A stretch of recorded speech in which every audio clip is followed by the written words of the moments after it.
We're going to zoom in on the developments in Kano, where the strain between the NNPP-led government at the state and the APC grows, with former governor of the state, Abdullahi Ahmed Rurum, weighing in on some of the developmental issues across the state, with what many have been reporting across news channels as a parallel Hizbah structure. Now, you know Hizbah and the impact it is having on Kano and how it is shaping political conversation.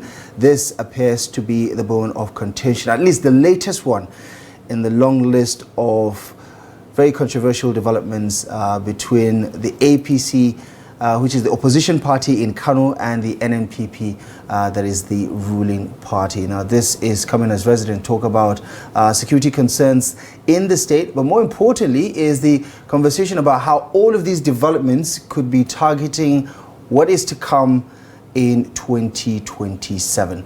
Joining us is someone who understands the NNPP, the Kwankwasiyya movement itself, and some of its quote-unquote popularity beyond just Kano. Honorable Bilya is joining the conversation this evening. He is an NNPP chieftain. Bilya Ahmed Rurum of the NNPP in Kano is here with us this evening. Thank you so much for joining us on the program. It's good to see you this evening. Thank you.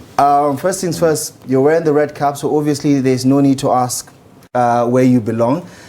But talk to me about the perception that some people have that the Kwankwasiyya movement is losing traction, it's losing its national appeal, especially if you look beyond Kano. How do you respond to that? So, when you said that Kwankwasiyya is losing momentum in the political space, I think people are getting it wrong. Because if you look at the whole political atmosphere in the whole country now, I think it's only Kwankwasiyya, it's only NNPP that is the sole political party that has the total control and discipline among its members. Look, if you go to the ruling party APC now, more especially in the northern part where we belong, I'm more concerned about the north because I'm a northerner, and we are not being treated fairly in running the affairs of the country, and we are blaming the whole system in our representatives. So there is a clash everywhere in the APC. If you look at the Kano where we come from, they have different camps and everything, and there's only one solution, one solution that I believe that will change the whole thing and get the APC back on the track. That is by Engineer Dr. Rabi Musa Kwankwaso joining the APC. Is that a conversation that is happening? Because we understand that there are people within the APC, most notably the former governor of Kano State and former national chairman of the APC, who is not necessarily on board with the idea of Kwankwaso joining the fold of the APC again. What is your reading of people in the APC considering Kwankwaso to maybe rejoin the party again? It's not just APC that is considering Kwankwaso, it's all the opposition parties, being the APC, the PDP, and the new alliance of the ADC. All of them need Kwankwaso to survive because it's only Engineer Dr. Rabi Musa Kwankwaso that has the political structure. It's only Engineer Dr. Rabi Musa Kwankwaso that has the discipline, that has the sympathy and empathy to unite the northern part of the country, to unite Nigeria politically. When you say the north, are you talking about exclusively Kano? Because there are other people in other parts of the north that have similar influence on the population. Right. Yes, while I believe that there are some other people that have the same, but there is none among all of them in the northern part that has the qualifications and all it takes to unite by either testing or by trying. And talk to me about where that conversation is, especially as someone who comes from Kano. Does it really matter for the average Nigerian in Kano where Kwankwaso goes, who he works with come 2027? Because we've seen massive defections from the Kwankwasiyya movement into the fold of the APC. And what are the chances that Kwankwaso could be the one who needs APC to survive politically? No, APC needs Kwankwaso to survive politically. Really? Yes. I mean, they're already in power. What do they need him for? In 2027. The 2027 is just around the corner, and they are not prepared to take over. They are not prepared to continue leading the country. Why do you say that? Because there is no leadership. There is no representative in the north. APC lost track of their record in the northern part of the country. They have no representatives in the north. Because now we are talking about Kano, where I come from. Recently, 2-3 weeks ago, there was issue of Alwan Hassan raising concern over confirmation of appointment of Ramat as the next chairman. So imagine not that we are complaining of hunger. People were subjected to abject poverty in the northern part. Now one of our own got appointment to represent us, at least to reduce the number of unemployed youth in the country. And the same one of our own within the ruling party is trying to sabotage. Even though the case is either in the court or with the police station, I don't know what is happening, but there has to be something. If the DSP is not stopping the confirmation of Ramat, what is happening? If there is a problem, what is he doing to resolve the problem? But internally speaking, what is happening in the Kwankwasiyya movement? Why are you losing so many key supporters? We are not losing our key supporters. We are only losing... You've lost a significant number of House of Representative members. Yes. You've lost, the other senator. Now you just have one senator in Kano on the platform of the NNPP. Oh, okay. You've lost close people who are associates of the cross-carpeting and the defection of members in the political party is normal. But let me make it clear. All those people you called that defect from the NNPP Kwankwasiyya to the ruling party APC, what happens? What went wrong? What went wrong that led them to exit the party? Is it for selfish interest, or is it for the... Or do they have any problem with Kwankwaso? There is a political future with the NNPP or in the Kwankwasiyya umbrella. But NNPP and Kwankwasiyya umbrella is doing wonderfully well in Kano. And all those people that you said they left, it's only them they left. Don't forget that in the Kwankwasiyya movement, in the Kwankwasiyya family in NNPP, we have Kwankwasiyya as a whole. In Kwankwasiyya, we have CRC, that's community orientation. We have reporters that deals with the media. Then we have observer status. We have option A. We have option B. We have so many wings that works with the party. They are the elements that works day in, day out to get a victory to the party. And they still remain in the NNPP and in the Kwankwasiyya movement. So it's only those members that left. They have not left with any of our political value, anybody that has political value or the electoral value with them. Right, but isn't it sour grapes at this point? Because you're saying they don't have much political value, they don't have any traction, they're just single individuals who left.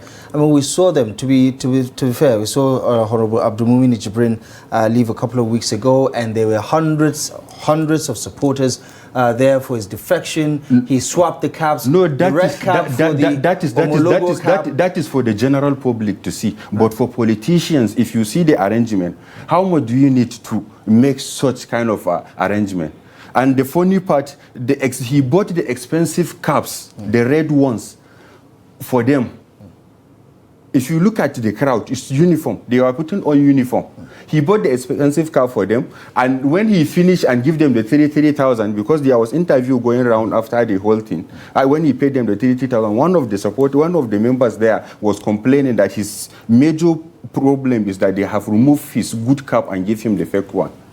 Instead of them to buy the expensive homologo cap, the so-called expensive homologo cap for him. It's all arranged. They have no political value. They don't have any electoral value. So how would you feel if at all, if and when Kwankwaso rejoins APC and people say the same thing about him? No, they wouldn't say the same thing about him. Why not? Because they know. I mean, defection, all defections are defections, isn't it? They know. He is taking his time. consulting, making sure that he got That's a fair that's the share same thing the for other people said. his people. They have consulted with their constituents, their followers, their supporters, and they decided but where the are APC they? government is where are they? what is best no, for no, them. let me tell you, they are Kwankwaso boys that were pronounced dead by the opposition then when they went in coma politically. He revived them, he brought them back to life, put them in the political space. Now they want to be like him. When they tried, it didn't work. They tried to bring division into the party. When we quickly detect that they were trying to bring division into the party, and we tried to take a disciplinary action by suspending and later expelling them. So they were looking for where to get their lives back, and they are going there to rest in peace politically. Right. And talk to me about this factionalization of the NNPP in Kano, because it is yet another indication that all is not well in the Kwankwasiyya movement itself. Kwankwaso is seen as the national leader of the NNPP. Kano State is the biggest success of the party so far. But this factionalization at home and on the national scene is quite telling about Kwankwaso's leadership. What are people supposed to make? There is a faction led by Senator Jibrin Dogwa, who had rejected the expulsion of Senator, I beg your pardon, Honorable Abdulmumini Jibrin, who had already dropped his membership of the NNPP. I mean, this factionalization has been there for quite some time. There's no factionalization in yes, the you don't NNPP. accept it, but there are other people who consider themselves leaders of the party. But it does appear that the NNPP as a family in Kano especially is not united. What is responsible for that lack of unity? No, there is unity in NNPP. It's only NNPP now in the major political parties in Nigeria that has discipline. That we have discipline, we have no division. There is no factionalization whatsoever in the NNPP. There is only one NNPP in Nigeria, and we have the recent election in this IBR also, NNPP was there.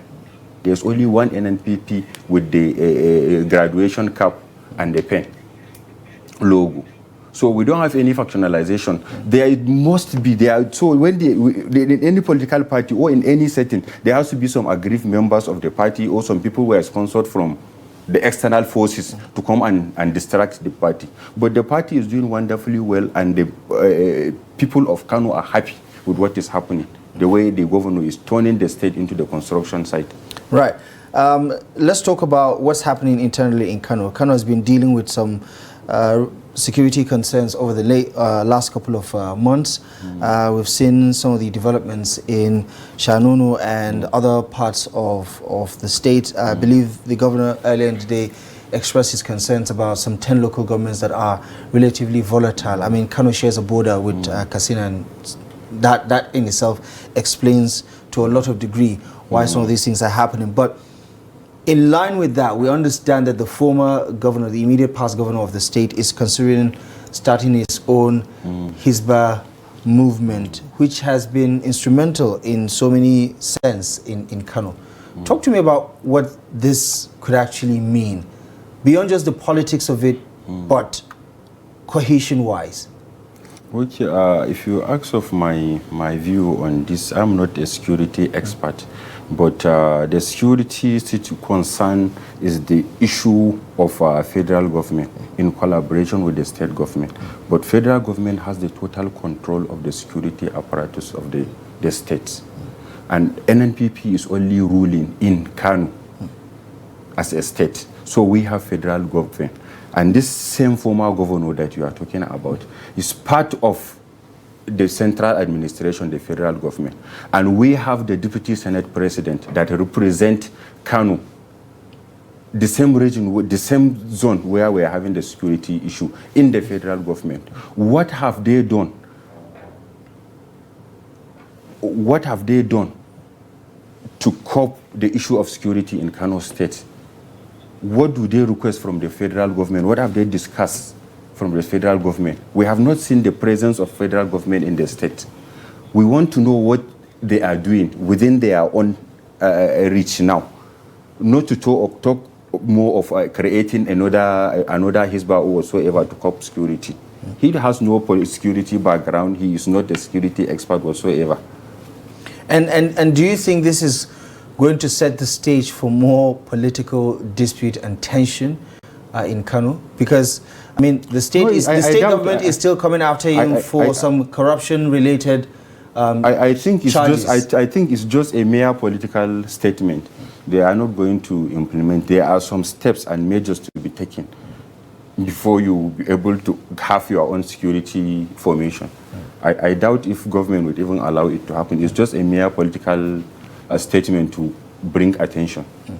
There are a lot of people watching the program right now not necessarily understanding what the whole tension is in Kano, for instance. Explain to someone who is interested but not from Kano why the politics in the state is always so contentious, always so toxic and divisive in a way, for people that many from the outside consider as one people. Yes, we are one. We are like a forest. When you are from far, you see us as one.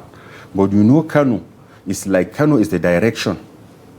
It's like Al-Qibla, they call it Qibla. I don't know, Qibla is direction. Yeah, direction is yes, Kano is the direction of the entire northern Nigeria. Kano is the direction of Nigerian politics.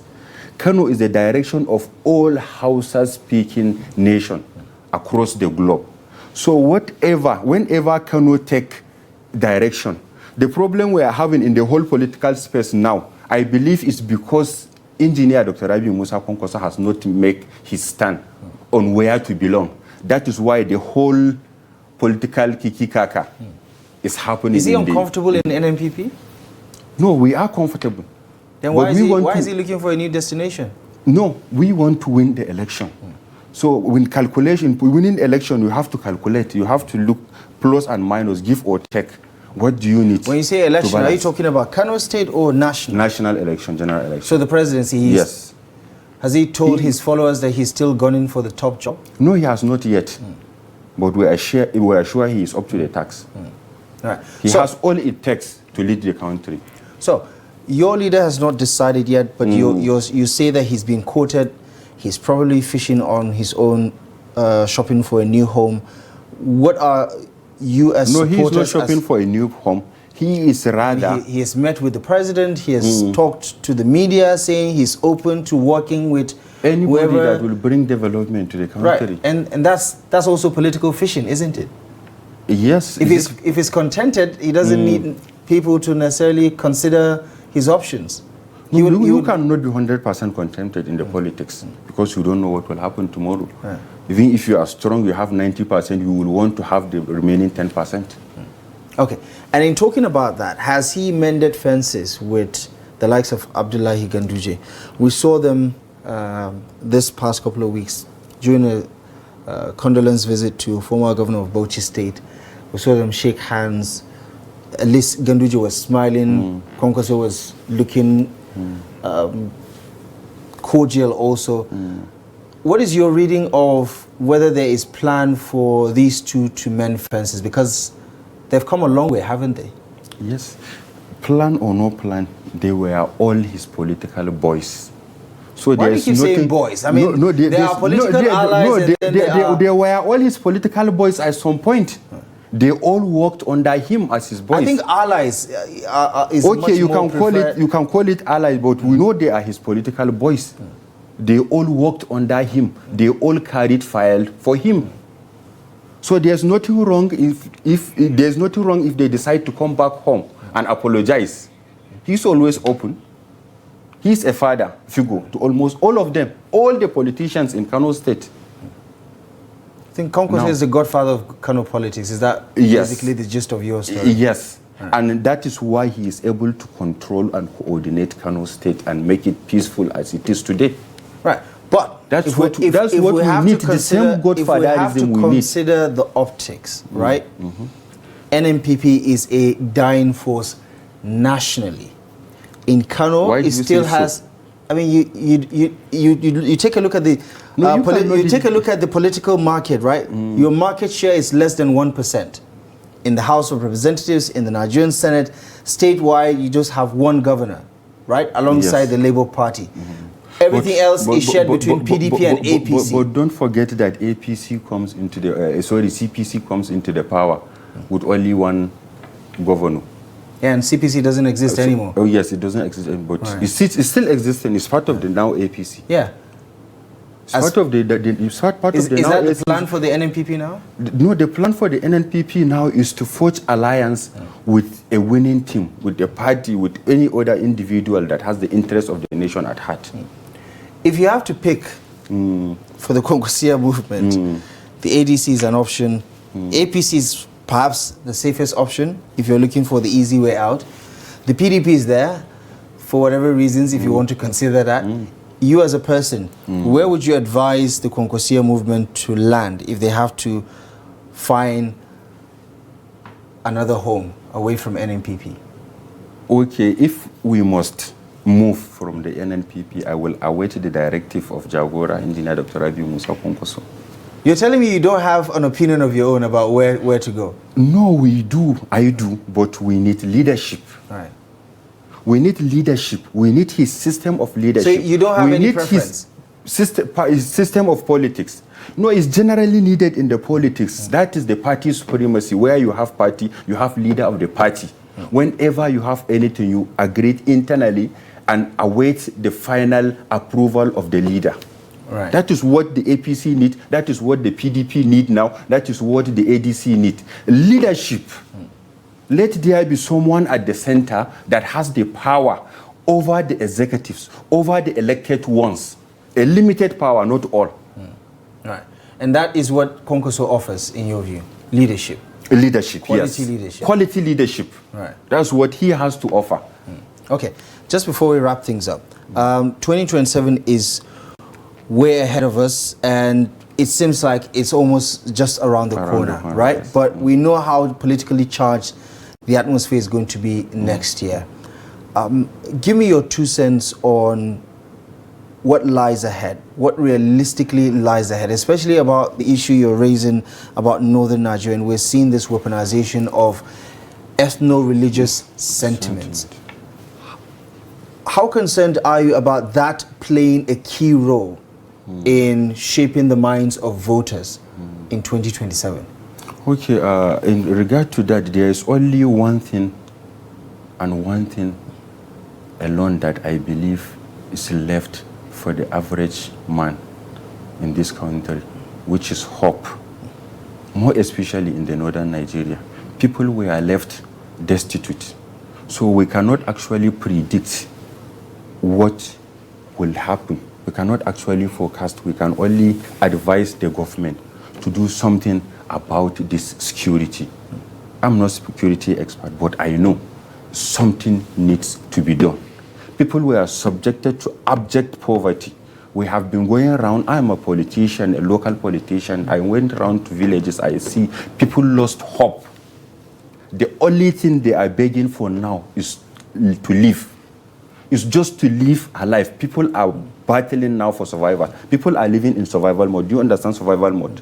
Where you live just as hopeless. You are looking for the next available meal to eat, the next available place to sleep, the next available work thing to do just to survive, regardless of whether it's legal or illegal. That contributes also to the recruitment of our youth into this banditry and the insurgency. So government need to do something about it. Whether government is aware or not, government is involved. Right. Something has to be done before we'll be able to talk about the 2027. Nobody knows whether we will witness the election or not from the look of things. All right.